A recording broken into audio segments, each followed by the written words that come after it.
Að halda fólki einhverju skömm bara mjög í tísku, sko, hér sem annarstaðar, sko, fyrir einn eða annan helvítis hlutinn, sko. Vegna þess að Rússland ekki með málstað. Það ekki lýðræðisríki, það vill ekki frið.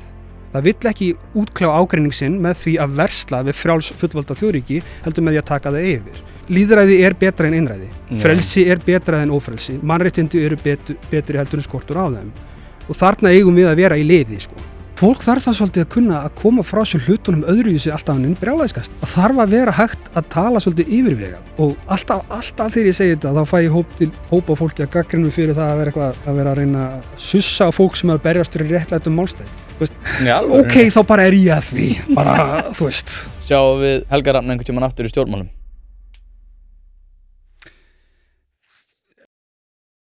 Helgi Hrafn Gunnarsson, Pírati allra landsmanna. Ég sem að fara að segja, sko, er að ég umgengst mikið af svona hægrimönnum. Veit ekki okkur þeir umgangast mig. Kannski segir eitthvað um mig. En það ótrúlega fyndið að þegar þú veist alveg hvernig svona hægrimenn tala Pírata þegar Píratar heyri ekki til, það svona þessir helvítis Píratar. Svo segja mjög margir, en ég sakna pínu hans Helga. Helgi var svona minn Pírati.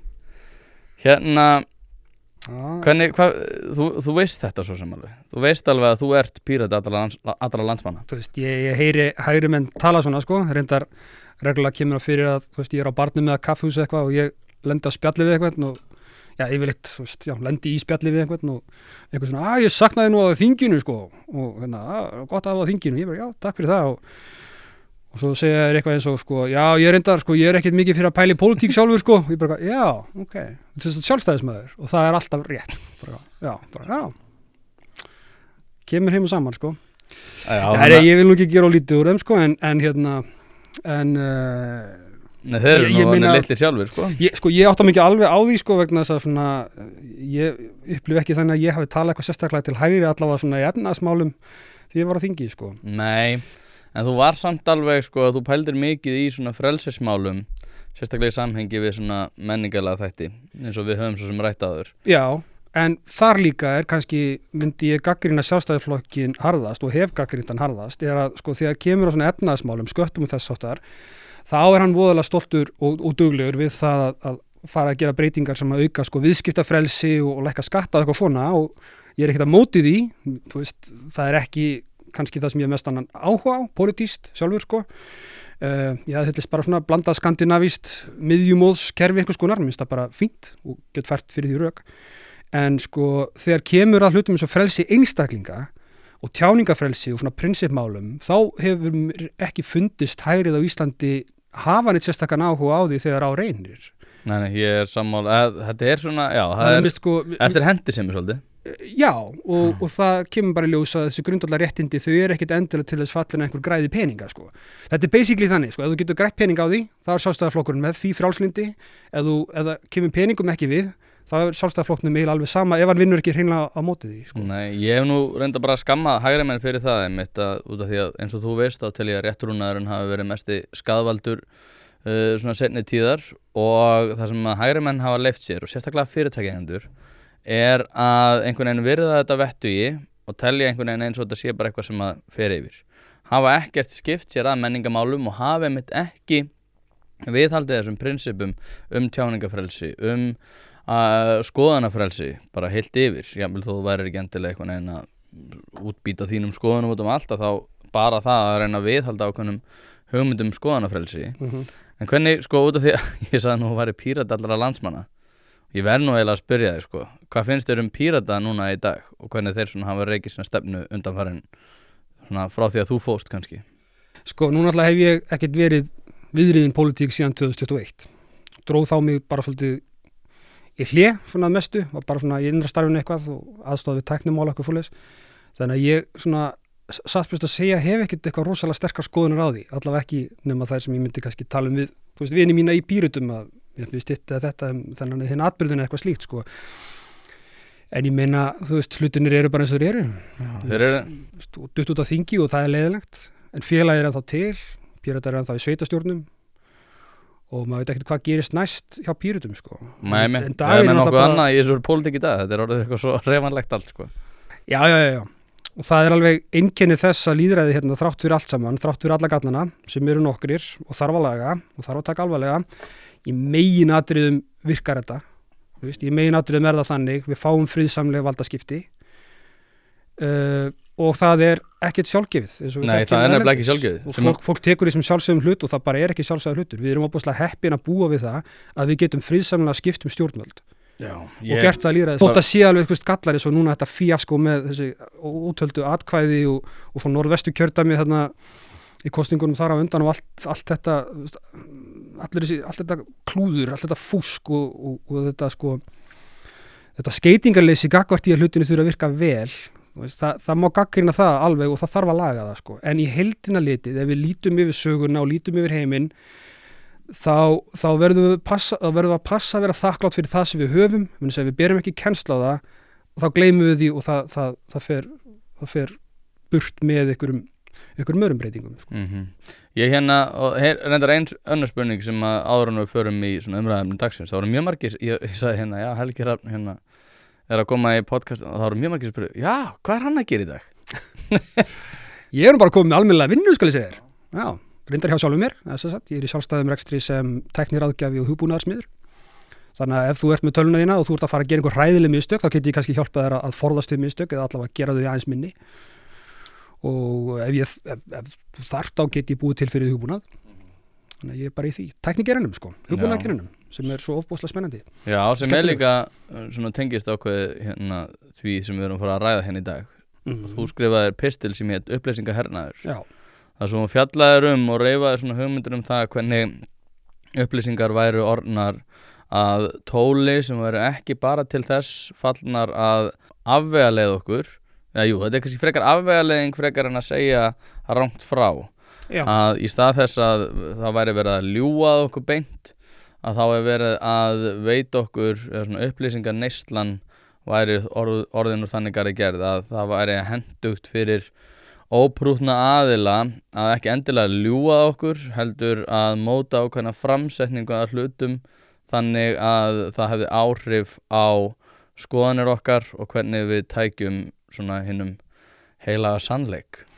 Já, sko þegar kemur að þessum upplýsingahernaði þegar hann er beinlínis og bókstaflega hluti af stríðsrekstri, það eru í alvörinni hermenn og starfsfólk ríkisins í stríðsrekstri að stunda upplýsingahernaði. Ég er að tala þannig tegund af hernaði.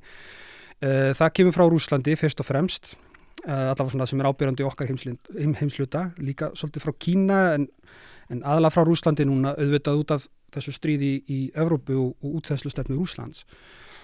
Svo alveg hægt að ræða það í víðari skilningi eins og hvernig til dæmis stuðningsfólk Donald Trumps stundir hann, en það er miklu óskipulaðara, það er ekki herdeild bandaríkjaher sem að sinnir því og skipulegur það er meira svona kaotískt vilda vestrið einhvern veginn og svona hrífur á lofti og þess áttar. En þegar kemur að þessum skipulaði hernaði eins og frá Rússlandi, þá er markmiðið mitt ekki að sannfæra neitt á Vesturlöndum neitt tiltekið. Markmiðið snýst að búa til glundroða og veikja samstarfsgetu lýðræðisþjóða til þess að sporna við útþenslustefnu Rússlands.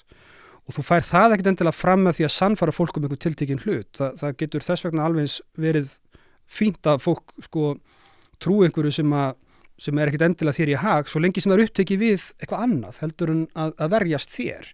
Þetta er svona deila og drottna aðferðafræði bara á upplýsingasviðinu. Þetta er reynda nákvæmlega það.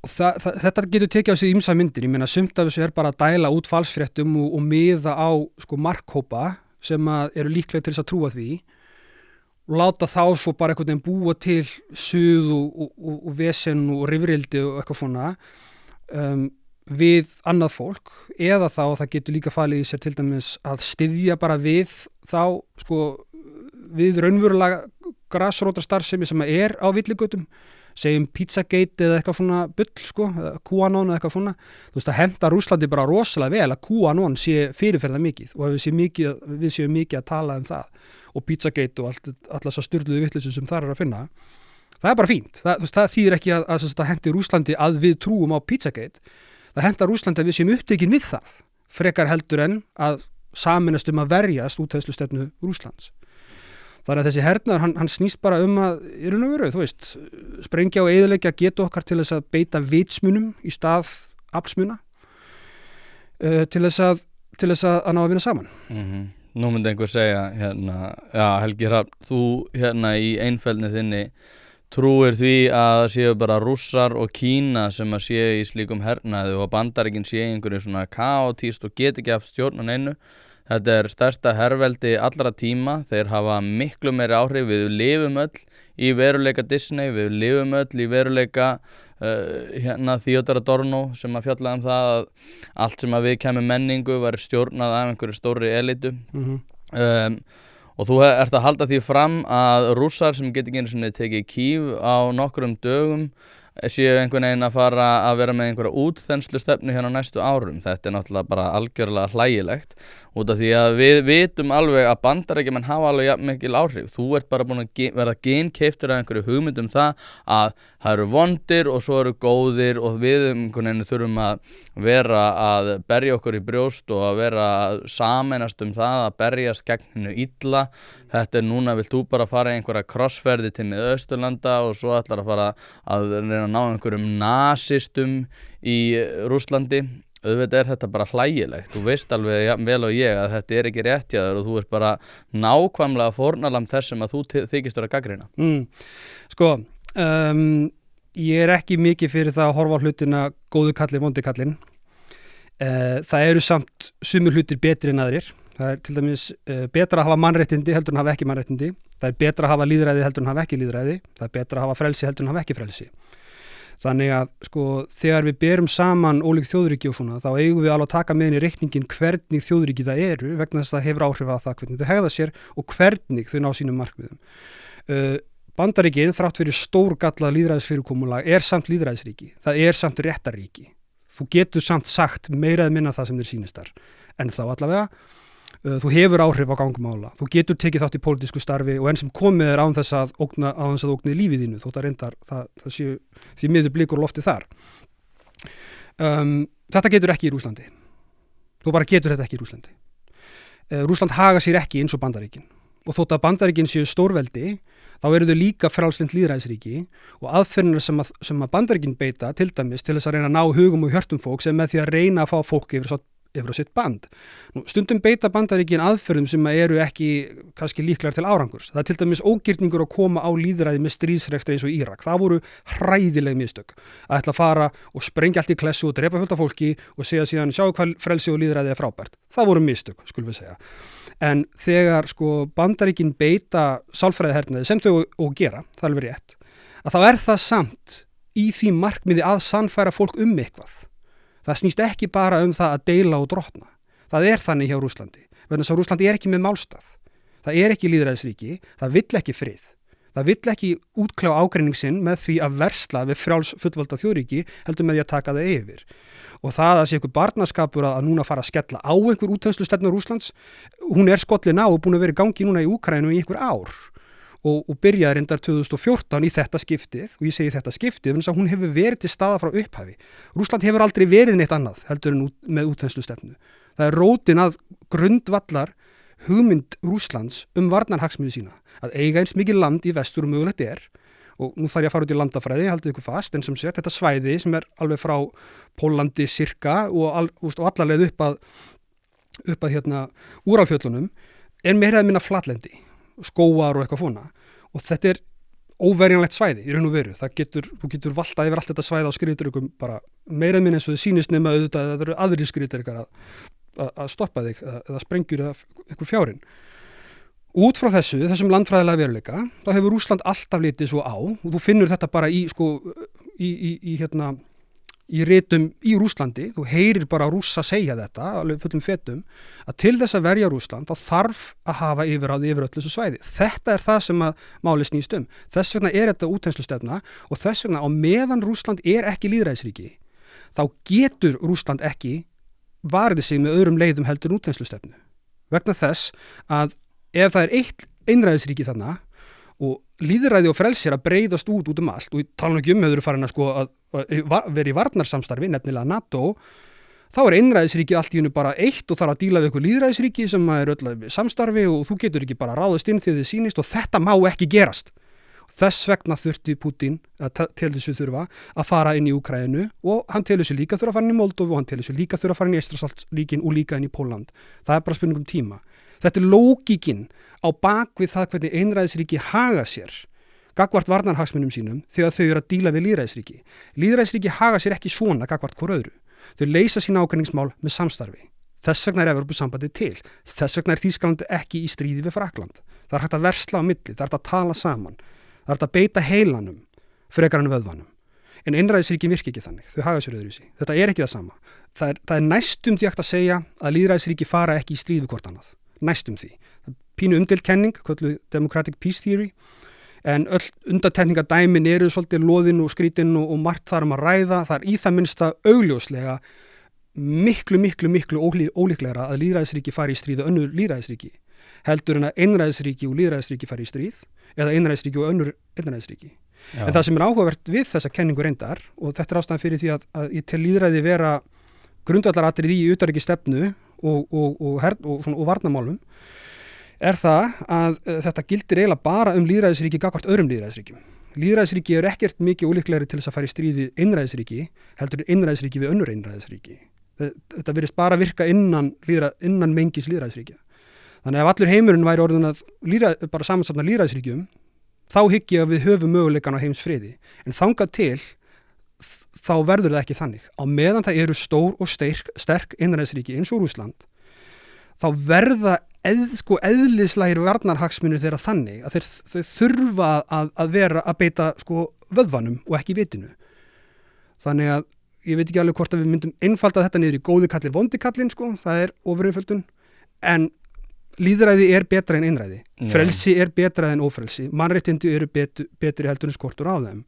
Og þarna eigum við að vera í liði, Þarna eigum við að vera í liði. Og réttum megin sögunar. Já, ég nefnilega því að þessi hugmyndum Democratic Peace Theory, ég nefnilega, það var alltaf talað um það að í Bosníustríðinu kring 92 hafi þessi kenningi rauninni fallið út af því að þar voru ágreiningur á milli lýðræðisríkja, en ég hef alltaf hort á þessa kenningu meira undir þeim formerkjum að hún lágmarkar, eða hún allavega minnkar, kannski lágmarkar en ekkert endilega, hún minnkar verulega líkurnar á þessu. Já. Og ég hef mitt haldið því fram svolítið að þessi, ég man ekki hver kom með hana fyrst, en það var svolítið heimskuleg framsetning manni út af því að hún mitt fjallaði um það að það væri nánast ómögulegt út af svona innbyrðis hagsmunum, sérstaklega þegar það væri komin einhver myntbandalög og hvað þannig, að það væri bara ómöguleiki, en það er miklu líklegra að þetta minnki. Já, það er ekki, náttúrulega, þegar við erum að tala um svona stór mengi og svona stór hugtök og stór þjóðir og flókna sögu, þá voða lítið af reglum sem við getum sagt að séu algildar, og það er meira að segja, það er líka náttúrulega umdeilt innan þessara kenningar, orsakasamhengið, er það velmögunin sem veldur lýðræðinu eða er það lýðræði sem veldur velmöguninni og friðnum eða er það öfugt og svo framvegis. En þetta er allavega mynstrið sem er óbúslega skýrt og það er líka hægt að sjá þetta bara í því hvernig þjóðir haga sér. Þú veist, Rússland væri lýðræðisríki, bara hvernig hefði það bara stofnanalega ákveðið að fara í stríð í Úkraínu? Hvernig hefði það gert það? Það hefði þurft að fara fyrir þingi, það hefði þurft að vera einhver umræða, það hefði þurft að svona, skilur, þegar þú ert með einræðisríki þá er það bara einhver einn gæi á toppnum og nánustu samstarfsmenn sem bara ákveða eitthvað svona og svo fylgir allur flokkurinn. Í lýðræðisríki þá neyðistu bara til þess að leita álits og fá alls konar sjónarmið og það er alls konar umræða hvort sér líkar betur eða verð og þú getur ekkert farið bara á handtekið og fangelsað og drepið fólk sem er á móti stríðinu eða kallar það stríð. Þú getur þetta í Rússlandi. En nú myndi einhver segja, býta nú Helgi, þetta er mjög heimskuleg framsetning út af því að þetta var eitthvað sem var búið að vera að reyna að gera. En Azov-sveitirnar, sem eru nú bara yfirlýsta nýnasistarhreyfingar, hafa verið að viðhalda ákveðinu ógnarstjórn í Donbass-héraðinu sem hefur valdið því að það hefur ekki verið hægt að móta lýðræðislegt fyrirkomulag það að leyfa þeim sem búa í Donbass-héraðinu og reyndar syðra líka að móta sína eigin stefnu út af því að þessu hefur bara verið valdið viðhaldið í krafti náttúrulega bandaríkjamanna sem hafa svona leynt og ljóst verið að styrkja þessar sveitir og þar að leiðandi eins og Mírsæmir hefur sagt þá væri þetta óumflýjanlegt út af þessum landfræðilega ómöguleika sem að Putin stóð frammi fyrir að út af því að það eru mikilvægir innviðir þannig í Donbass héraðinu og reyndar aðeins vestar líka, að þá veldur það því að hann stóð frammi fyrir algjörum ómöguleika og það væri óumflýjanlegt að hann myndi ráðast inn í Úkraínu. Svo var Baldur Þórhallsson að segja að þetta líka með minnir og hann mitt fjallað það þegar ég tók viðtal við hann forsetakosningarnar, ef ég myndi rétt, ég hef ekki hlustað á þetta síðan, að hann hafi mitt verið sagður vera sko einhver stríðis áróðursmaður fyrir það að benda á það væri mjög líklegt að Rússar myndu koma til með að fara stríð við Úkraínu, ekki bara út af því að það væru hersveitir að koma að landamærunum, heldur líka út af því að það væri ákveðin svona landfræðilegur ómöguleiki fyrir Pútín sem hann stæði frammi fyrir. Sko, já, ég sko sammála og ég einmitt eins og við erum svo sammála að réttrúnaðurinn sé upp rótals íls undanfarin ár. Þá einmitt hefur þetta verið svolítið það að sko við horfum niður á vestræn lýðræðisríki og ég held að þetta sé að grafa verulega undan þessari hugmynd okkar það að sé mitt gott að hafa mannréttindi frekar en ekki og við erum í miklu meiri svona óþarfa tvístrung sem einhvern veginn birtist okkur í alls konar svona popular menningamálum, bara við erum alltaf að skiptast í hópa, allt verður pólitískt sko. Yfir því sko hvaða merkir á klósettum og eitthvað svona frekar en grundvallaratriðanum sko, sem að reyndar ég vil ekki gera oflítið úr, ég menna það ákveðin hópur sem að það skiptir mjög miklu máli sko, en það skrítið þessi eitthvað menningarstríði við því, þú veist, akkur það ekki bara, höfum bara unisex klósett allstaðar og málið dött, en búið til eitthvað svona skrýtna tókstritur og þau, fyrir ekki, ég er að fara út trefnið. Já, nei, við getum hörgulega rætt það líka, en höldum okkur að þetta. Já, en leið mér þá að svara þessu, sko það auðvitað var ekkert allt í blóma og líðræðu og frelsi í Úkraínu fyrir stríð, þú veist, það voru fullt af áskorunum þarna og þar á meðal gagnvart lýðræðinu og það var tókstrita vissulega sem að braust út í Donbass en það er svo sem ekki endilega gagnlegt að fara endast út í það hver var að stýða hvern þar en það er alveg ljóst að Rússland var að veita vopn og stuðning til uppreisnaraðila innan Donbass-héraðsins til þess beinlínis að brjótast í burtu frá Úkraínu. Já. Nú ok, allt í lagi, þú ekki gera slíkt. Höfum þá alveg á hreinu að ef Úkraína bregst við með því að reyna að halda í svæði sitt, þá er það engin afsökun fyrir Rússlandi til þess að ráðast inn í sjálfstætt fullvalda þjóðríki og byrja að hirða það í landsvæði, sem meðan í mann er ekkert bara Donbass. Þau eru búin að innlima svæði, sko, Krími og alla leið upp að Dnépro. Það gerði náttúrulega það 2014. Já, og í stríðinu hafa það farið miklu lengar heldur en Donbass. Þau reynda að taka allt landið, mistók staðin, eru samt búin að taka alveg 20% af því eða eitthvað, sem er miklu, 2-3 meira landsvæði heldur en Donbass, þannig að þetta snýst ekkert bara um Donbass. Og líka munum hvaðan stríðið kemur. Það kemur ekkert úr þessu í sjálfu sér. Þetta er svona leikari í leikritinu. Þetta kemur úr Euromaidan. Þetta kemur úr tilraunum Úkraínu til þess að verða nánari vestrænum frjálslyndum lýðræðisríkjum og sérilagi með því að verða nánara Evrópusambandinu og ég vil gerast aðili og í talningu að gerast aðili að NATO. Það er það sem að gerði útslagið. Það var það sem að mátti ekki gerast. Það sem mátti ekki gerast væri það, þetta snerst það, ætlaði Úkraína að halla sér að Rússlandi sem er einræðisríki, mjög ófrjálst einræðisríki sem er slæmt, eða ætlaði Úkraína að halla sér að Evrópu sem er flest allt og í meginatriðum frjálst lýðræðisríki sem er gott. Það snerist þetta. Já. Þannig að sko, þú veist, og svo þegar kom í ljós bara að þetta virtist ætla að stenda allt í þá átt að Úkraína myndi falla í skaut frelsis og lýðræðis, þá bara hingaðu ekki lengra, þetta er ekki hægt. Ef við ætlum að halda í einræði okkar hérna í Rússlandi, þá bara verðum við að fara inn. Og þessi lógík virkar út frá einræði sjónarhorni. En það er ég á móti einræði, segðu til. Þessi lógík er alveg, hún meikar alveg sens út frá því sjónarmiði, en það er kannski þess vegna sem við ættum helst að vera á móti því sjónarmiði, en þess að við erum vænti ég á móti stríði. Já, en það er bara svo stutt upp þráðir í það, þegar maður langar að tala með það eins og við erum samengi, en þetta er eitt til að ljúka bara umræðina þessum Rússland. Mér var svo áhugavert, sko, mér var rosalega lítið rætt þetta viðtal, en þetta var eiginlega merkilegasta viðtal sem ég hef séð í mjög langan tíma. Þú veist að Tucker Carlson fór þannig með eitthvað $100 í hérna búð í Rússlandi og voru eitthvað að tala hvað allt var ódýrt. Það var mjög mikið cringe. En hérna, það var merkilegt við þetta viðtal og sko öll umræðan fór eitthvað í það að tala það hérna, nei, þú átt ekki að leyfa honum að tala og eitthvað þannig. Ég eitthvað, what? Að sjálfsögðu viljum við heyra það. En það sem var svo merkilegt við þetta viðtal að Tucker Carlson fer þarna, Putin fyrir eitthvað að segja við hann eitthvað, þú sóttir hjá CIA og eitthvað þannig og fór að tala svona, reyna þess að svona koma úr jafnvægi. En svo fór Putin að færa rök fyrir stríðinu og það var í rauninni nákvæmlega undir þeim formerkjum og það hefur alltaf verið sagt svona að við erum að segja einhverja legasögum svona að Putin sé að gera þetta í svona einhverja expansionary hugmyndum eða útvíkunar hugmyndum og að hann sé að gera þetta út frá svona sögulegum skýringum út af einhverju gremju eftir fall Múrsins og fall Sovétríkjanna. Svo kemur hann í viðtal og segir bara nákvæmlega það.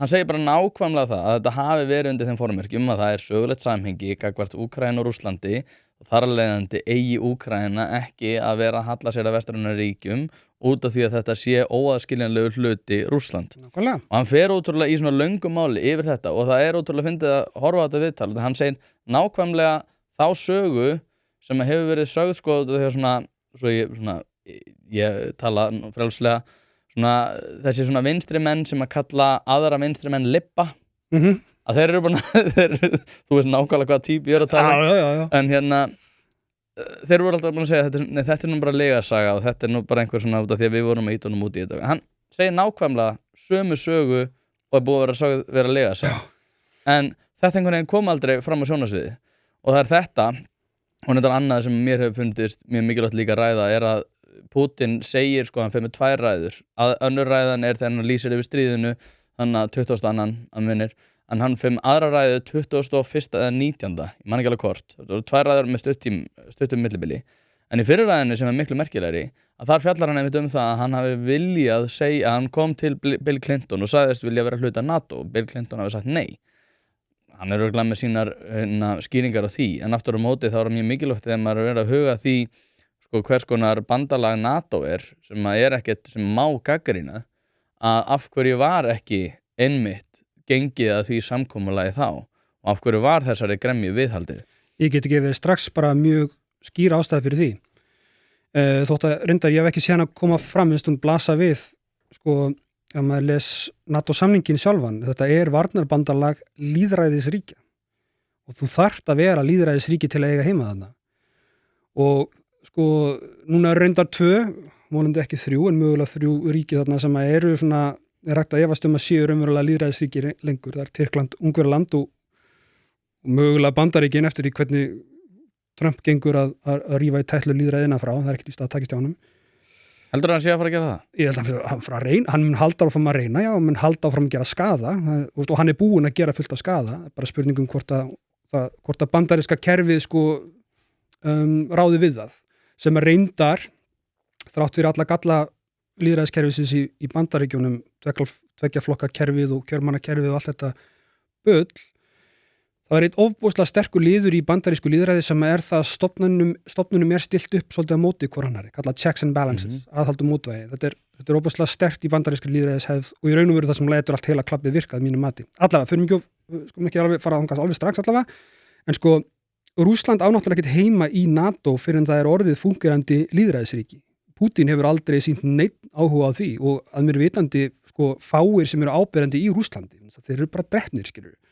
Og það mistókst að koma á lýðræði eftir fall Sovétríkjanna, mistókst hrapalega því miður, en það kannski gert mjög klaufalega, sem meira verið ekki sagt.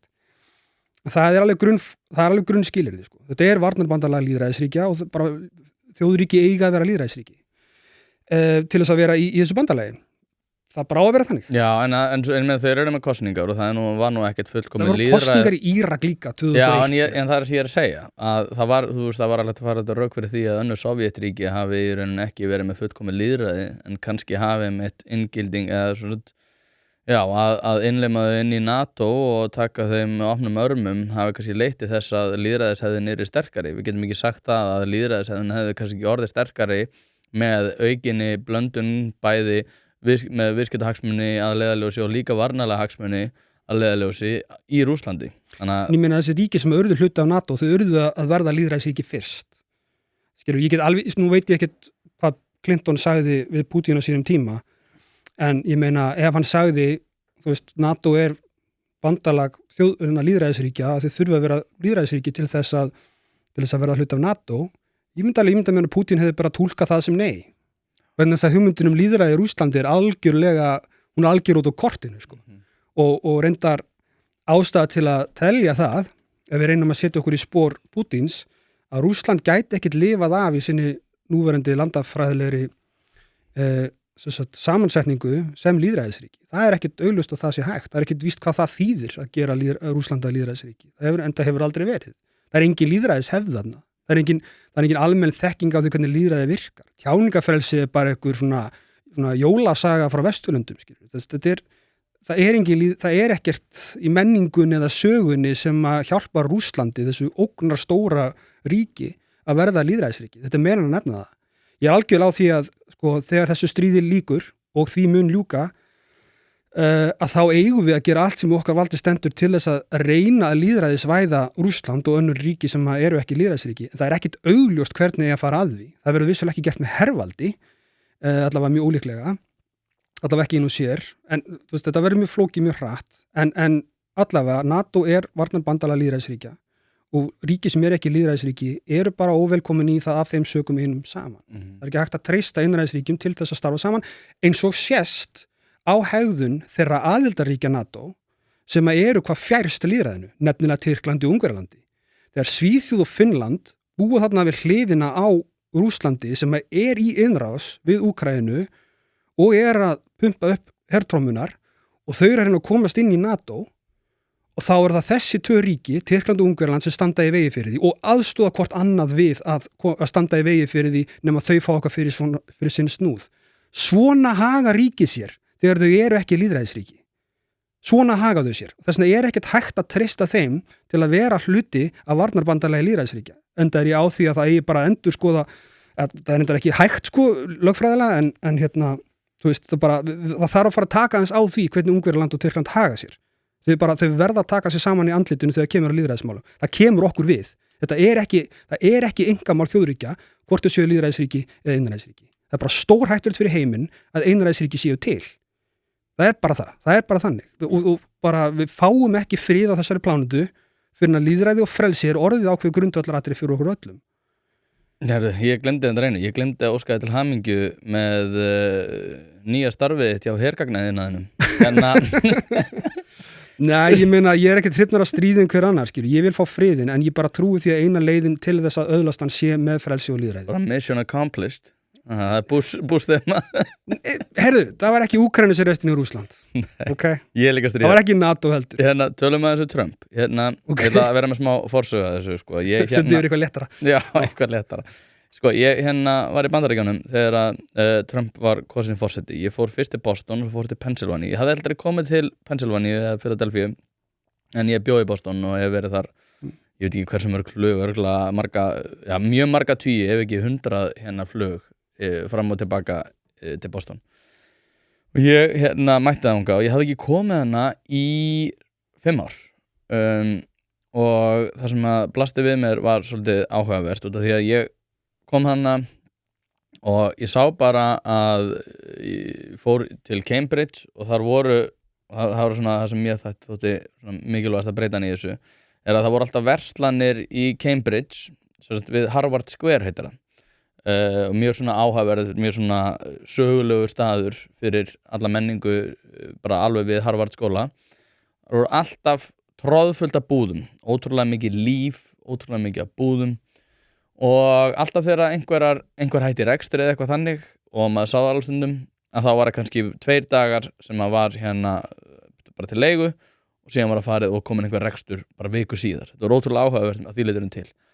En nú sá ég þarna að rekstur var farin að falla niður ótrúlega víðs við og líka í svona nærumhverfinu. Og ég hugsaði með mig, bara staðan á raunin töluvert verri heldur en þegar ég var hérna síðast. Síðan fór ég og Southend og var kíkti þanga og þar var miklu fleiri sprautufíklar heldur en hafa verið allt einhvern veginn var miklu verra við í Boston heldur en hafa verið áður og ég hugsaði með mér þetta er mjög áhugavert fór svo að talaði við vinnu mína og ég spurði hvað ætlar að kjósa, það var rétt fyrir kosningar og þau sagði bara, ég ætla að kjósa Kamala Harris hann með óbæraði mununum og ég nánast hallast pínu að því að kjósa Trump fólk sem hefði aldrei dottið í hug að kjósa Trump Mhm. áður fyrr og þá fór ég yfir til Pennsylvania og einhvern veginn upplifði nákvæmlega sama, miklu meiri einhvern veginn neikvæðni, meiri glæpir, maður sá glæpi bara svona í bara sólarljósinu, bara fólk að fremja glæpi bara fyrir opnum tjöldum og ég hugsaði með mér, ok, ef að þetta er staðan þá held ég að Trump muni rústa þessum kosningum út af því að Biden er búin að halda mjög illa spöðunum, hlutin eru verri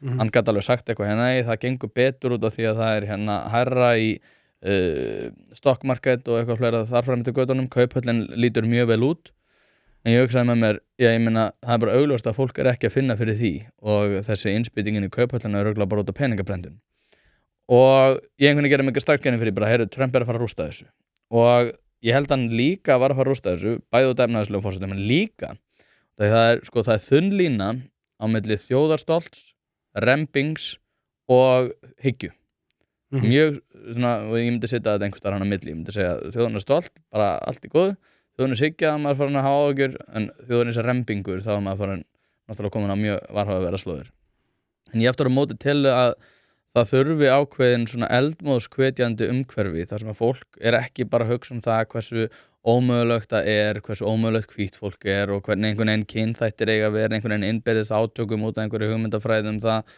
að sagan hafi verið svo hræðileg og Trump hafi boðið fólki ákveðin svona flótta úr þessum veruleika það sem er mitt og þess vegna tel ég réttrúnaðar til dæmis fellur að því leitunum til var ég mjög peppaði fyrir því bara Trump myndi taka þetta út af því að við erum búin að búa við þann veruleika að einmitt fólk eigi einhvern veginn að skamma sín fyrir það hvernig er fólk eigi að vera ákveðin máta og tala mismunandi til ákveðna hópa og vera undir einhvernum ákveðnum formerkjum og vera alltaf einhvern veginn að svona bæla allar tilfinningar niður, bæla allar skoðanir niður og bæla allt niður sem er ekki nákvæmlega innan þess ramma sem að okkur þykir einhvern veginn þóknanlegur hverju sinni. Sáum þetta rosalega mikið til dæmis í COVID og þess vegna gerði ég ráð fyrir því að Trump myndi vinna og ég var ekki pirraður yfir því. Hvað finnst þér þetta? Sko ég get alveg gert að þú semdi við sumt að því sem þú sagðir en aðalatriði finnst mér mjög áhugavert sko. Basically, fólki er gert að búa við skömm af einni annar ástæðu og jafnvel ef svo skömm er réttmætt að þá er hún samt ástand sem að fólk nennir ekkert endalaust og fyrir að síðan brýst út úr og segir bara, heyrðu, fokkið þið ykkur, ég ætla bara að vera eins og ég er. Ég gæti ekki að orða þetta betur, þetta er nákvæmlega síðan að segja. Bara, fokkaður bara, svona verður þetta bara, suck it. Og þegar fólk bregst þannig við, þá náttúrulega getur, það er betra að þið tekst að bregðast öðru í sig við, skulum við segja, frekar heldur með að kjósa Trump, sko. Þú veist beira þannig líka, þú fundi fyrir þessu sjálfur. Ég meina, það að halda fólki í einhverju skömm er bara mjög í tísku, sko, hér sem mannastæð, sko, fyrir einn eða annan helvítis hlutin, sko. Það er bara, sumt að ég er alveg eitthvað sem er alveg þess virði að pæla í, sko, en kannski ekki endilega að maður er einhvern veginn að vera taugaveklaður yfir því að vera sá sem maður er eða þannig, sko. Enda, maður haldið að það væri á skjön við ætlaðan málstæðin. Ég ætla að skjóta inn, það er líka sko undir þeim formerkjum að þú eigir að skammast þín punktur. Það er ekki til þess einhvern veginn að þú eigir að vera umhuga eitthvað, heldur sko skömmin er afurðin sem þú ert að sækjast eftir. Já, sko, nú er ég ekki vissum að sé ofbúslega stór hópur sem að vilja að fólki líði svona. Ég held samt að fólk líði svona.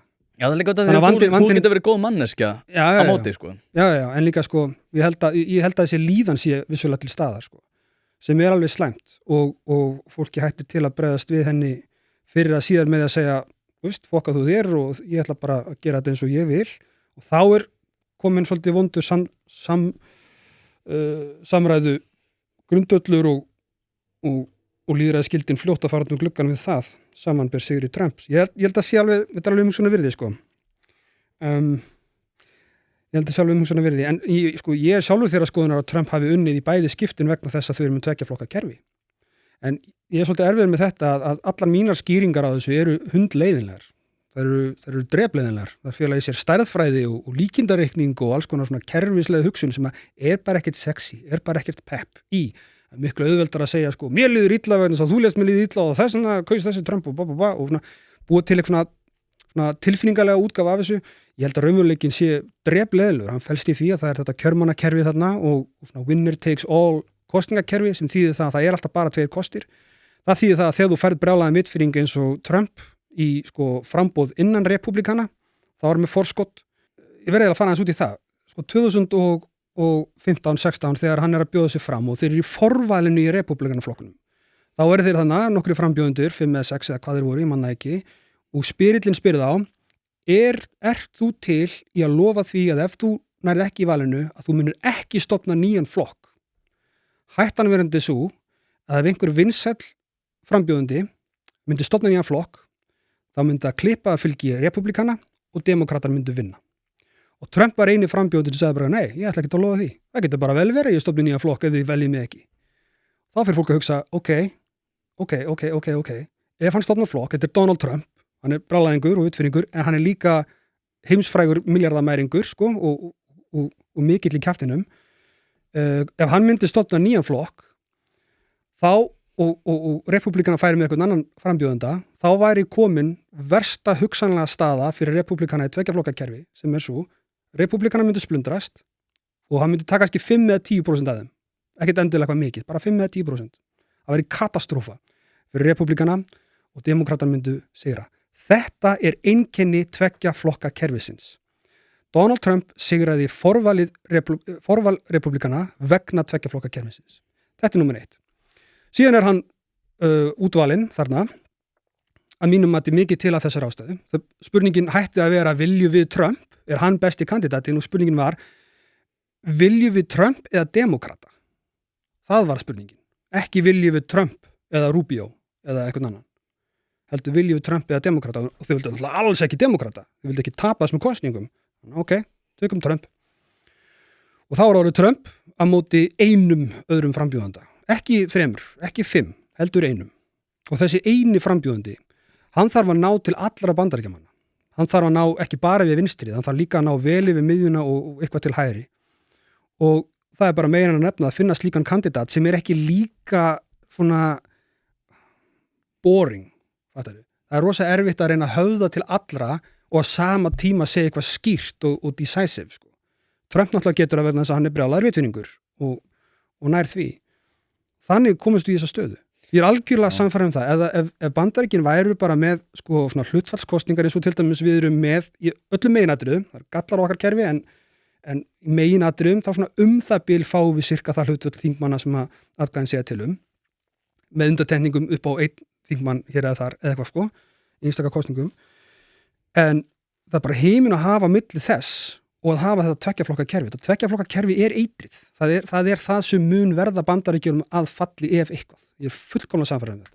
En þetta er allt saman starffræði og svona frekar tæknilegt og þar alveg hundleðilegt. Og ég kom með eitt skemmtilegt. Já, komdu eitthvað skemmtilegt. Ég er fann að, við vorum leiður á sjálfum mér að hlusta á það. Sko, ég held að það sem hefur komið fyrir stjórnmálinu og þetta er líka við sáum þetta alveg í kosningu, ég skammaði nú sjálfstæðismenn fyrir þetta líka, er að rosalega mikið af einhverjum svona teknokratískum atriðum sem að eru oft til umræðu, fara einhver svona fókusgrúppur og er þetta að skoða hérna skoðanakannanir, hvað er fólk að spá í, er ekkert virkilega að spá í því, heldur fara einhver svona lista yfir einhver svona teknokratískum atriðum, hvað stendur þú hérna, og þá byrjar einhvern veginn að móta þig svona aðeins að einhverju svona ótrúlega kannski flóknu atriði sem að almenningu kannski hefur ekkert sérstaklega mikla vitneskju á, en er svona peppaður fyrir einu sjónarmið og þá fer fólk í pallborðið eða hvað sem er og fer að segja þessi svona teknokratísku atriði. En ég held aftur á móti að sko, eins og sama hvað manni finnst Ásmund Friðriksson, að hann er bara í svona gömlu pólitíkinni. Þetta er ótrúlega fyndið þegar maður tala við fólk á Suðurnesjunum, ótrúlega margir, ótrúlega peppaðir yfir honum. Fólk svona í höfuðborginni veit oft ekki hvernig svona er að tala, en Ásmundur Friðriksson er bara eitthvað eins og þegar að þjóðhátíðir, þá er hann að tína rusl í dalnum, skilurðu, og er bara einhvern veginn að segja hæ við fólk og heldur grillveislur fyrir fólk og er einhvern veginn að hjálpa. Maður fólksins, sko? Já, maður fólksins. Þetta er pólitík sem hefur svolítið að mínum að þetta glatast í menningu stjórnmálamanna, en svo er hitt, sem er, svo ég tengi þetta nú við Trump. Út af því að hann einfaldar rosalega mikið og besta slagorð sem að hann kom með var hann ekkert slagorð, það var heldur eitthvað sem hann bara sagði á fundum. Ég fór einmitt á fund í Pennsylvania þar sem að hann var að halda ræðu og hann sagði nokkur sinnum bara, hafið þið það betra núna en fyrir 4 árum. Já. Ótrúlega svona, þetta grípur mann strax þetta eitthvað sem að fólk miklu meira að spá í, það ekki mikið að spá í einhver svona teknokratísku Ég materið, veit það. það að reyna að pæla í svona, fá einhverjum persónuleg tengsl og skilur, ert þú að fara að hafa áþreifanleg áhrif á minn veruleika, hefur það betur en þú hafðir það fyrir 4 árum. Ég held mér þess að sko Samfylkingin og Viðreisn og aðrir ef þau ennþá stærri sigur, ef þau hefðu bara verið að hamra þetta bara, lífið betra núna heldur en fyrir 4 árum. Það það ekki út af því að við erum búin að vera í ómikla peningaprentun og það búið að vera ómikil eignatilfærsla undir þeim formerkjum að við séum að koma til móts við láglauna hópa með því að hækka krónutölur. Ég eins og segi, ég skil ekki af hverju stjórnmálin hafa snúist til þessa vegar, það sem að bara finnst þér að við eigum að fara í Búrfellsvirkjun. Þetta segir mér ekki neitt. Sumum tilfellum þetta ætti að auka orkusöfnun. Ég tel að svo vera, en ég aftur á móti veit alveg að flest fólk sem bara að sinna sinni vinnu allan daginn og ekkert mikið að pæla í orkumálum ekkert kannski með einhver svona rosalega fastmótaða afstöðu í þessu. Þú veist, segir, jú, örugglega. En það mun aldrei koma til með að sko hafa áhrif beint á atkvæðið þitt. Þannig að mér finnst við hafa farið svolítið svona frá því að stjórnmálamenn séu sko að reyna að útskýra fyrir okkur hvernig þetta hefur bein áhrif á okkar gjör, en meira svona hver þín afstaða að þessu og fyrir einhvern veginn að elta þann bolta, rosalega skrítið, eins og að við séum að ráða inn stjórnmálamenn til þess að þeir svo spyrja okkur tillögur í samráðsgátt það hvað þau að gera þegar þau voru með plan fyrir öllu sko. Þetta fer náttúrulega eftir í hvernig þú lítur á sko hlutverk stjórnmálamanna og hlutverk kjósenda. Til hvers þú ætlast af þeim. Ef þú ætlast til þess af kjósendum að þeir hugsi bara sinn eigin persónulega einstaklingsbundna sína eigin einstaklingsbundnu persónulega hagsmuni, sko þá velti alveg fyrir mér hvernig lýðræðið á að þola það að einhver komi sem að getur einfaldlega ausið í því peningum, fengi þá að láni þess vegna og látið þið líða rosalega vel í 4 ár og svo bara, þú veist, rifið lýðræðið í tætlur innanfrá. Já, við erum ekki að fara að drullu yfir stéttarfélögin hérna, sko. Nei, ég var reyndar alltaf að fara að drullu yfir Adolf Hitler. Alltaf ég reyndar að gera, sko. En, þú veist, það er svona varnarsaga að segja frá því. Hvernig, þú veist, nasistar komust til valda í Þýskalandi. Nú ekki að bera neitt saman við Adolf Hitler eða nasista. Ég bara segja að þetta ekki draugasaga, þetta ekki þjóðsaga, þetta gerðist í alvörunni. Það var í alvörunni til Adolf Hitler. Hann náði í alvörunni völdum í lýðræðisríki, svona að mestu leyti. Hann náði kjöri.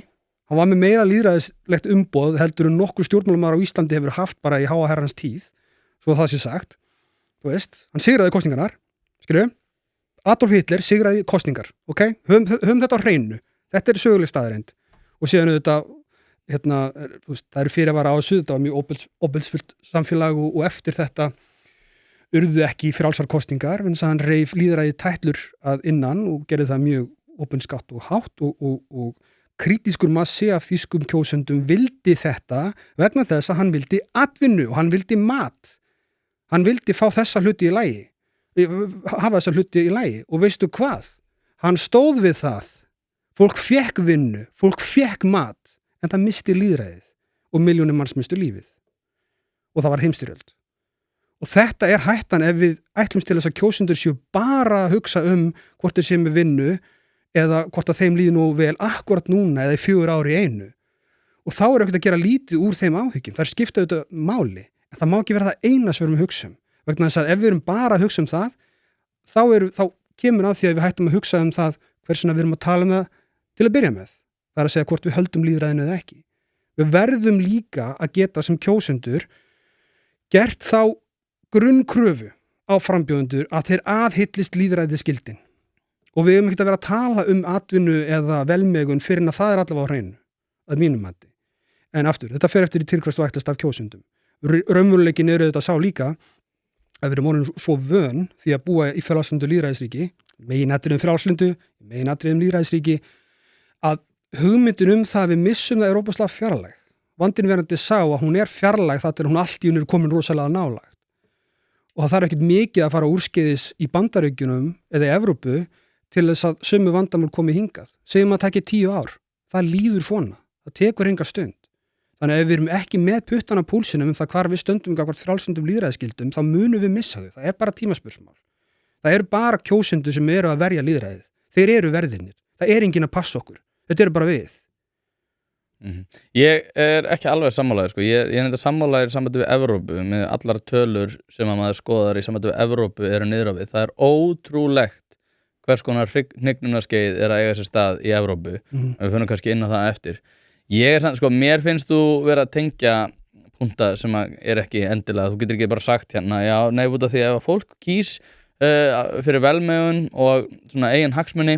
Nei, sko, ef það bara það. Já, en aftur á móti, ég meina, en það svolítið það sem við erum í flestum tilfellum að gera, en svo náttúrulega þurfum við, sko, sem kjósendur berum ábyrgð á því að passa upp á það að þeir leikendur sem eru fyrir hendi séu traustsins verðir. Þá erum við ekki það ósammála. Nei, þá erum við ekki það ósammála. En mér finnst einhvern veginn svona að tala um það þegar fólk að, kjósa fyrir eigin lífskjörum. Og ég held að, sko, að lífskjör og velmegun séu líka grunnforsenda fyrir því að hitt, sko, sé fyrir hendi. Ég held að við, sko, ég hef nú talað um félagslegt traust til dæmis og að ef við erum ekki með sameiginlega hugmyndir samfélagssáttmálan og ég tala nú ekki bara, eins og að gerast núna í Evrópu þar sem að sumir hópar eru að krefjast þess að vera sjaría lög við Bretlandi og að til dæmis eins og múslimar tengja sig meira við það að vera múslimar eða frá öðru ríki heldur en að vera breskir. Það mun óumflýjanlega leiða til mjög átaka, ég get ekki séð hvernig það gerist ekki. Þannig að, og ég hef fjallað um það að við viljum forðast þetta, við viljum forðast það að slíkt sé fyrir hendi hér, að fólk sem kemur hérna og á erlendu bergi brotnu sé ekki í leit að því að verða Íslendingar. Ég held að við ættum að reyna að búa til Íslendinga. Ég þekki fullt af svörtum Íslendingar fyrir mér ekki genamengi. En aftur á móti, sko, því að þú ert talað um svona fasískt eðli þess að hérna, þegar að svona sterkir leiðtogar, eins og þeir eru svona strongmen politikusar, nái völdum að þá mun það hérna vera í formi þess að þeir samfara þig velmegun. Ég alveg sammála því, en aftur á móti þá ætlast ég ekki af því að kjósendum að þeir sé einhvern veginn, og þetta svolítið svona, þetta píratinn í þeir, sko, að kjósendur eigi að vera í skammast mér ekki fyrir það. Nei, ég veit það, í einhverju svona ótrúlega breiðri mynd, og núna ég að hætta mér á, og kannski þér líka á ákveðið sprengisvæðin, menna, eins og við vorum einhvern veginn að krefjast þess og margir að sko með við þá verðbólgu sem fyrir hendi fæðingatíðni ekki eins og hún ætti að vera, börn ekki að komast að leikskóla, það fullt af svona stoðum sem að þurfa úrbætur, að þá vorum við einhvern veginn að krefja stjórnmálamenn afstöðu sína til Gaza og ég hugsa alltaf með mér, ok, þeir geta alveg komið með afstöðu en aftur á móti þá mun það ekki koma til með að hafa neinn áþreifanleg áhrif. Þess vegna held ég að til dæmis kjósendur hafa ekkert endilega verið einhvern veginn peppaðir yfir Gaza, öðru hvoru megin, heldur meira bara, heyrðu, ég þarf bara að hugsa mitt út af því að ég ekki að fara að hafa áþreifanleg áhrif á þetta. Það þetta sem svona, og þetta tengist því sem ég var að tala um áðan í sambandi við svona þessa pólitík sem oft rekin í dag, að við erum einhvern veginn í rosalega breiðri mynd það hver afstaða okkar eigi að vera. Vissulega hægt að fara rauk fyrir því að afstaða okkar til Rússlands sé kannski eitthvað sem að mun koma til með að hafa áhrif í óþægilega náinni framtíð. Ég aftur á móti hef minni efasemdir eins og við erum búin að reifa. En hins vegar þá finnst mér einhvern veginn að, og mér finnst það nokkuð ljóst og Trump tengist þessu og stjórnmálun í Íslandi verða fyrir þessu held ég held að muni verða meiri svona ekki sko efnahagsleg einangrunarhyggja, heldur meira svona pólitísk einangrunarhyggja.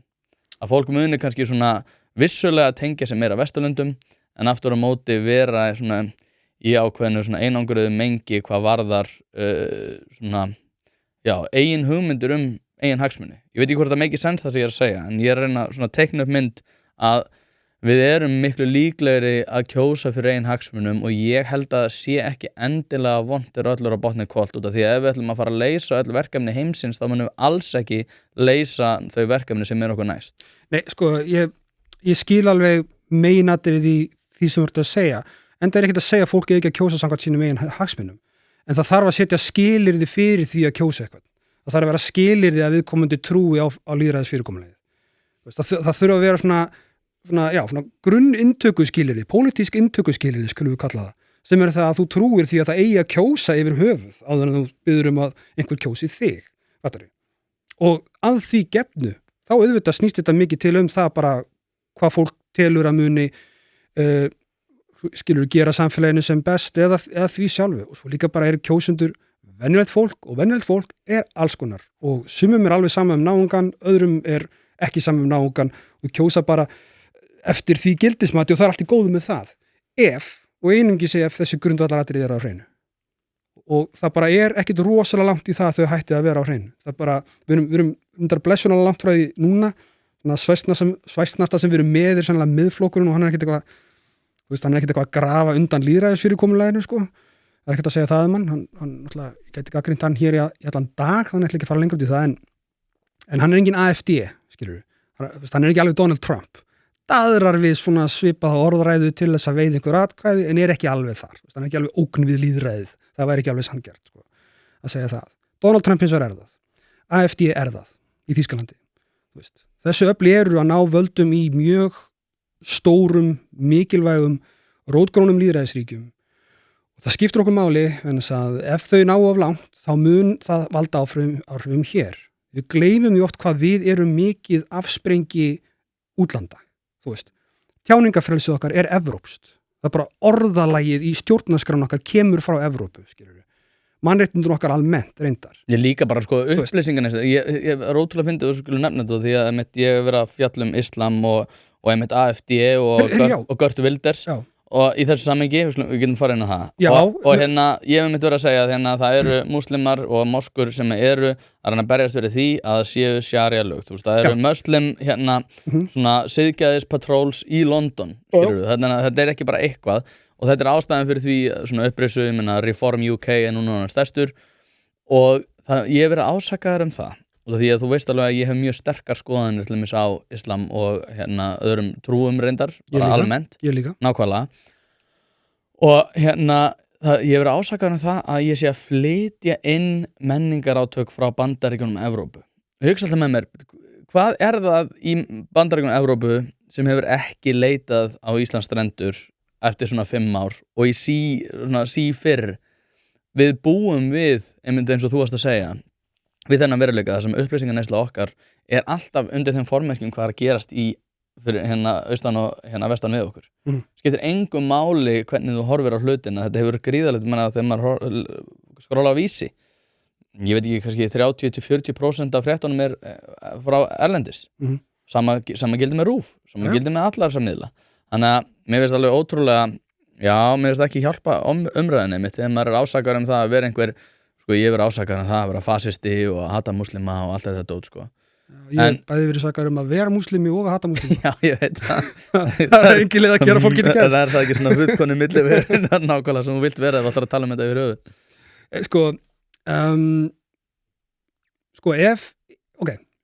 Ég myndi segja, ef þú hefur miklar áhyggjur af uppgangi islams í stjórnmálum, þá myndi ég ekki segja að þú hefði kannski rangt fyrir þér efnislega pólitíkina sem að finna í sharia lögum. Hún andlýðræðisleg og í stuttum máli ógeðsleg og á að vera fullkomlega óvelkomin í öllum lýðræðis samfélögum.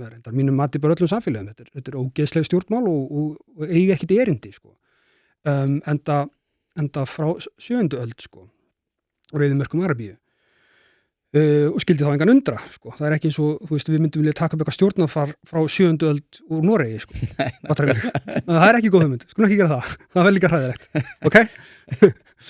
Ekki það, þetta bara svona. Aftur á móti, þá myndi ég, svona ef við erum sammála það, þá myndi ég samt, spyrja hans út í forgangsröðun. Vegna þess að hversu margir þingmenn eru á þjóðþingum í Evrópu eða í Bandaríkjunum sem að í alvörunni hafa lagt til eða hyggjast leggja til sharia-lög.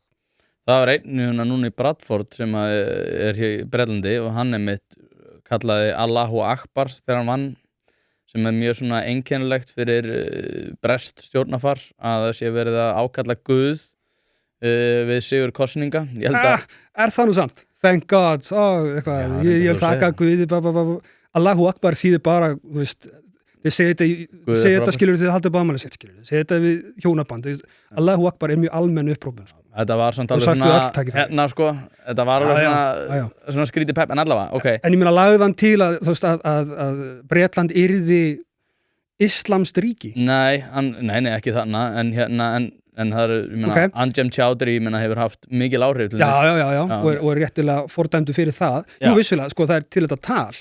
En ok, segjum að þú finnir 1, fleiri en 0 í Evrópu, þá myndi ég bera það aðeins saman við uppgang Trumps og uppgang AfD í Þýskalandi og spyrja bara forgangsröðun. Vegna þess að þótt að islam sé andlýðræðislegt afl og við eigum alveg að geta gagnrýnt það, þá er bara ógnin ekki alveg komin jafn langt inn í hús og úr hinni áttinni sem er fólkið aðtöðu sem að nærist mest á hatri á múslimum. Það líka leiði mér að því að þegar við gagnrýnum islam og trúarbragð almennt, þá verðum við að passa okkur að gera greinarmun á iðkendum trúarbragðana og hugmyndafræði trúarbragðana og við þurfum að gefa fólki séns á því að vera allmest múslimar og lýðræðissinnar. Ég skil það ekki ef ég ætla að taka islam alvarlega eða lýðræðis fyrirkomulega alvarlega, en ég ætla samt að trúa því þegar einhver segist vera lýðræðissinnar múslimi. Alveg svo ég trúi því þegar ég hitti samkynhneigða kaþólikan, vin minn, sem að ég botna ekki í hvernig hann nákvæmlega fær til að passa saman persónulega sko, spurði hann úti það á barnum daginn og það var mjög áhugavert. Hann sagði bara, ég er bara ósammála kirkjunni minni. Það þarf að vera smá sko skilningur á því að fólk er með svolítið mótsagnakennda hugmyndafræði og heimsmynd og við verðum að leyfa fólk að geta verið múslimar og kalla sig múslima og segja Allahu Akbar þegar því sýnist án þess að sjálfkrafa ætla það sé vera sko leiða inn sjarjalög en að sama skapi ef það kemur einhver og stingur upp á sjarjalögum þá þurfum við að vera tilbúin að tala um það svolítið opinskátt og segja bara fyrir ekki nei takk, við ætlum að hafa frelsi og lýðræði bara nei takk. Þetta er nákvæmlega sko og já, ég er alveg sammálaður þar sko, ég meina vinur minn og ég er alveg sammálaður svona þversagnakendar hugmyndir, ég meina einn af mínum betri vinum í Bandaríkjunum er svartur mormóni sko, ok það er mjög áhugavert sko, ég er sammálaður að stóru leyti og ástæðan fyrir því ég tala mikið um þetta er ekki út af því ég er ekki að forgangsraða, ég hef ekki áhyggjur af svona uppgangi islam endilega jú ég hef það, ég hef alveg áhyggjur af því en aftur á móti þá hef ég meira áhyggjur af einmitt viðbragðinu eins og til dæmis í Þýskalandi sem er AfD ég hef áhyggjur af svona demografískari þróun þegar að mjög stór hluti til dæmis verður að múslimar og við erum ekki búin að bæta úr þessu að þá mun það leiða til átaka og sko og það er ekki út af islam per se annað en að kristi sko ég held að svona islams að munur á að hafa islam og islamsvæðingu islamistar til dæmis eru ekki múslimar þú veist munurinn að þessu það í hvaða samhengi þú ætlar að setja trúarbrögðin basically, eins og ég sé þetta mér er alveg sama svo lengi sem við erum sammála um lýðræðisgildin og það eru hlutir í islamskri kennisetningu sem eru alveg sko bara stækt og mjög augljóslega og mjög alvarlega algjörlega skjön við basic frjálslynd lýðræðisgildi þar á meðal jafnrétti. Ég meina sko bara ef það er ekki gleðiganga í svona ríkjum sem eru meira hluti islam og það er þannig. Nei, auðvitað ekki. En það er líka vegna að þú veist, þar er islam tekið mjög alvarlega inn á stjórnmálalega planinu en sko það er ekkert sjálfgefið að svo sé Fattar, mér er alveg saman að meira hluti sem múslimar ef það eru múslimar sem aðhyllast frjálslynd lýðræðisgildi. En sko fókusinn þarf þá að vera á frjálslyndum lýðræðisgildum. Ekki islam eða kristni eða guðleðis eða neitt. Kristni er ekkit voðalega samhæfi lýðræðisgildin heldur. Það bara hefur tekist að þróa tíðarandan þannig að einhvern veginn tekst meira hluti Íslendinga að vera frjálslyndi lýðræðisinnar og kristnir á sama tíma. Það er allt í góðu. Já, ég ætla að klára þetta nefnilega sko lýðræðisgildin, ekki trúarbrögðin. Já, ég er sammálaður og það ég er með, sko ég kenni náttúrulega hnefalega og ég er með slatta af ungum múslimum sem eru með þykir mjög væntum og ástæðan fyrir því að vekja athygli á þessu er út af þeim. Mér langar að þeir sko búi við þannig samfélag að þeir séu ekki að fara að verða fyrir hatri. Ég var að tala við vin minn sem er líka múslimi í gær, hann er frá Marokkó og rætur svona rekja til Marokkó, hann er Íslendingur. Og hann var að mynda að segja við mig bara, ég er bara að finna þess fyrir svona auknu, svona ekki hatir en svona samfélagslegu álægi. Hann fann að það er eitthvað að breytast í mínu nærumhverfi og ég hugsaði, já, það örugglega að gerast og ég hugsaði með mér, af hverju sprettur þetta hatur?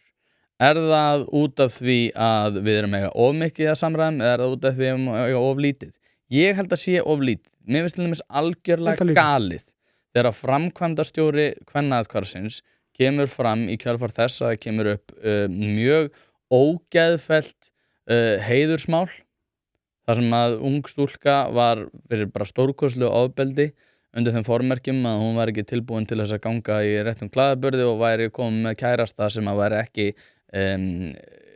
muslimi að þá kemur hún fram og segir já, ég meina þetta nú bara ekkert alvarlegt út af því að það eru svo fám dæmi þetta og þess að erum við eitthvað biluð við erum að tala það að á Íslandi séu komin upp mál sem hafa að gera með heiðursklæpi ég hef verið á Indlandi að vinna í verkefnum sem að snúa að heiðursklæpum og ég ekki að fara sko taka það í sátt að viðbragð þeirra sem að helst teljast til þeirra sem að berjast fyrir réttindu kvenna séu að fara að gera lítið úr heiðursklæpum. Þá erum við bara komin á svo galinn stað að hatrið mun koma til með að aukast. Það er feimni við að ræða þessi erfiðu mál. Annað dæmi til dæmis það sem er gerast upp á Leifsstöð. Það eru komnir mjög óþægileg mál sem hafa að gera með leigubílana upp á Leifsstöð. Það er eitthvað sem allir vita. Þetta er eitthvað sem allir að ræða. En að einhverju leyti er Isavia ekki að drullast til að taka á þessu máli. Örugglega við feimni við að þetta sé eitthvað svona menningarmál og að við viljum nú ekki vera að rasismi sé að blossa upp. En hvað gerirðu þegar þú þaggar niður svona dæmi? Hvað gerirðu fyrir alla þá sem eru þeldökkir eða eru múslimar eða eru erlendabergi brotnu og eru ekki í þessu? Þú ert að auka við tortryggni gagnvart þessum aðilum. Annað dæmi, svartur maður sem er að vinna hjá Hreyfli var bara fjallum það núna nýlega að það er fólk sem að kemur og horfir inn í bílinn og neitar að taka bílinn hans út af hann er svartur. Og af hverju gerist það? Það út af því að við erum ekki að taka á þessum málum. Það var orðið kynferðisafbrot inn í þessum leigubílum sem er núna fyrir hendi. Vinkona mín var að birta núna færslu á Instagram þar sem að var maður sem var augljóslega erlendur sem að var að berja hurðina hjá henni eftir að hann hafi skuttlað henni heim í leigubíl. Og þá var að segja þeir alltaf þurfa að pissa eða eitthvað þannig og vaðin í íbúðina og eru mjög óþægilegir. Hún sagði mig það og ég ætlaði nú ekki að fara að ræða þetta en hún sagði mig það að það hafi lögreglumaður sett sig í samband við hana og sagt ef þú tekur leigubíl frá Leifsstöð reyndu þér með öllum mætti að redda þér öðruvísi út af því að það er ekki óhöld. Þetta er staða sem að eykur á hatur og út af því að við erum feimin við að tala þetta. Sko, þú nefnir alveg nokkur dæmið hana. Sko, það sem ég get alveg tekið undir er að þegar við erum of feimin við að tala þetta þá er hætt við því, já, það er vandamál og það er vandamál á tveimur áttum. Það er annars vegar það að tala svona hluti yfir höfuð, það er mjög auðvelt að snúa út úr því þannig að setja búið til eitthvað fordóma. Það verða rasista peppar yfir því, það er vandinn. Já, vandinn kemur á báða áttum. Það kemur bæði frá þeim sem að eru af áfergju að finna rasisma allstaðar til þess að geta kalla fólk rasista, menn þess að það er svo upptekið við það að hata rasista.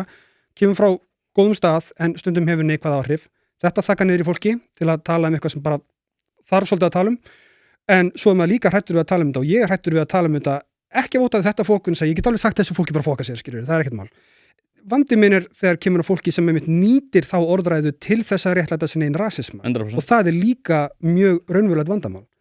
Og ég vart að meira ágjör af þeim sko, en ég get ekkert sagt þeim bara að fóka sér. Ég veit það er það sem er búið að fara hans í taugarnar á mér er að ég finna alveg að það eru menn sem eru til dæmis á Twitter og svona sem eru mjög peppaðir yfir því að ég sé að vekja athygli á þessu. Og það fer ótrúlega mikið í taugarnar en ég sé bara ekki hvernig hin leiðin að einhvern veginn vera bara nei, menna, þetta er nú ekkert vandamál, þetta er nú bara einstæmi. Ég sé ekki hvernig það mun koma til með að lækka suðuna á Helluborðinu. Mér finnst frekar eins og við séum að halda pottlókin á meðan við erum að kranka upp á Helluborðinu. Ég skil þig. Já, mér líður svona stundu líka. sko nú hef ég ekkert eitthvað hellt mér út í þessi mál sem þú nefnir með Ísafía og kvennaathvarfið og allt þetta, en þegar þú nefnir þetta með kvennaathvarfið og heiðursglæpin, já,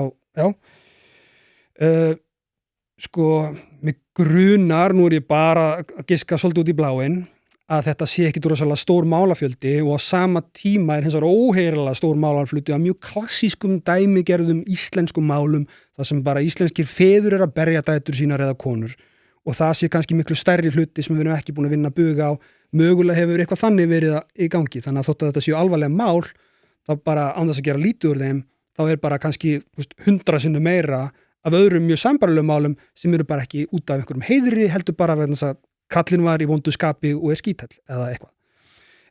Mér svona dettur það í hug, það þarf alveg að líta til þess þáttar, en ég samt alveg sammálar, það þarf alveg að vera hægt að tala með þessar hluti.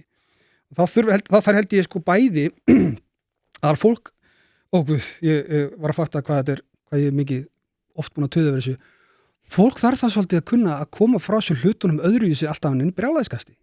Það þarf að vera hægt að tala svolítið yfirvegað. Og alltaf þegar ég segi þetta þá fæ ég hópa fólki að gagnrýna mig fyrir það að vera eitthvað að vera að reyna að sussa á fólk sem er að berjast fyrir réttlætum málstæði. Þú veist, þá bara ég að því, bara deal with it, skilur við. Ég bara líka að segja að ef við pössum okkur ekki, að þá töpum við málstöðum. Það skiptir ekki bara máli að við sem að berjast ógeðslega heitt fyrir því sem við trúum á, við þurfum að ætla okkur að sigra og svo þurfum við að vita hvað við ætlum að gera þegar við erum komin þangað og ef við erum bara einbætt okkur að berjast og ekki að því að reyna að gera þetta vel þá mun okkur mistakast eins og ég hef séð svo oft á mínum pólitíska ferli að mér langar að gráta við að hugsa um það. Nei, ég meina hugsaði bara út í réttindabaráttu undanfarna ára. Mér finnst ótrúlega áhugavert að spyrja bara hvernig finnst þér ganga núna? Nákvæmlega. Gengur ekki vel? Nei, það gengur ekki vel. Hver var þín, en ég held reyndar aftur á móti að líka sko þegar að kemur upp hverskins barátta eða hverskins svona álitaefni sem einhver að vekja athygli á að þá koma oft aðilar á sjónasviði sem að eiga ekkert að endilega að vera kyndilberar. svo ég horfði það nú ekki. Þetta var glæsilega diplóð hjá þér mér. Wow, þetta var vel gert. En þú veist hvað ég meina. Já, ég ætla að hlusta þessu upptöku þegar við erum búnir og skrifa það hjá mér, nota þetta. Það ekki? Já, ég nefnilega held... Ekki vera kyndilberar, það gott. Já, ég nefnilega út af því að sko þegar við erum að ræða þessi mál að já, þú veist ég skil alveg sjónarmið sem að þú varst að ræða hérna, já, en að ertu að þakka niður í eitthvað, segja, þú veist, róaði kona. Þú veist, maður sakar að segja það. Já. En þetta, þú veist, ég ekki að segja einum endilega að róa sig, það allt í góð að fólk sé brjálað, en það þarf samt að koma frá sér hlutunum þannig að til dæmis geti gagnrýnt eitthvað raunverulegt vandamál eins og heiðursglæpi án þess að næra rasistana og án þess að segja óvart eitthvað rasist sjálfur, sem by the way er alveg miklu auðveldar en fólk heldur, sko. Það er auðvelt að ætla að segja eitthvað sem er lögmætt vandamál og við þurfum að díla við, en kannski orða það þannig að það fylgir í smá svona rasísk hugsun með sem opinberast án þess að við komum að áttu sig á því. Og það líka bera virðingu fyrir því. Þannig að þar vilja líka að hlusta á gagnrýnisraddirnar, en þær þurfa þá líka að vilja gera eitthvað annað heldur en bara að gera lítur manni, sko. Það þarf þá að vera þeirra markmið að sannfæra mann, ekki bara að gera lítur manni og tjá tilfinningar sína, sko. Það er allt í lagi að gera hvort tvekja, en það þarf líka að vera, sko, eitthvað sannfærandi. Það var ótrúlega áhugavert í hennar spjallinu sem við áttum hana fyrir 3 árum. Það var eitt sem kom upp sem að þú sagðir sem ég hef ekki pælt mikið í, en ég mun að pæla mjög mikið í því síðan ég heyrði þetta. Og það var og það er svona hugmynd okkar tjáningarfrelsi sem er náttúrulega viðlóðin svolítið við þetta, svona hvernig þú segir hlutina en samt að þú hafi náttúrulega tækifæri á að segja á hvernig sem þú vilt að segja. Að þú sagðir að tjáningarfrelsi er ekki fallegt. Og ég alveg hugsaði, wow. Ég hef ekki pælt í þennan, því að einmitt svona þessi hugsun okkar lýðræðisfyrirkomulagið, tjáningarfrelsi og við erum alltaf að hugsa svona, þetta er svo fallegt, það er svo fallegt að við höfum þetta, en það er kannski ekki endilega rétt að hugsa tjáningarfrelsi undir þeim formerkjum að það sé fallegt. Já, það er ekkert alltaf fallegt og meira þess að sko svona hinnir svona jaðarkimar sem eru kannski mikilvægastir og það vígi sem að þarf að verja er í flestum tilfellum ekki fallegt. Einmitt. Já, og stundum nú bara raunveruleikin opaslega dónalegur og ógeðslegur, sko. Já. Stundum er það bara Guði að kenna, þú veist, þú bara verður að fara á bæn og tuða þar, sko. Það er engum öðrum að kenna heldur bara hvernig hlutinir eru. Þú veist, það er sumt sem er ekki hægt að segja á þess að valdi vanlíðan, sko. En já, sko, tjáningarfrelsi sko, nei, það við erum náttúrulega átt okkur á því, sko, lýðræðið og frjálslynd lýðræðisgildi, þau eru til þess að taka við af bara einu því ljótasta og ógeðslegasta sem mannkynið þekkir, sem er stríð. Það er fallegt miðað við stríð. Vegna þess að við erum að reyna að leysa úr ágreiningi með heilanum frekar en hnefanum. Í hvoru tveggja tilfelli tjáningarfrelsis og lýðræðis. En við erum samt að eiga við sömu vandamálin, sko. Við erum að eiga við spurningar eins og hver á að ráða. Já, mér finnst að ég er að ráða vegna þess að bla bla bla bla bla.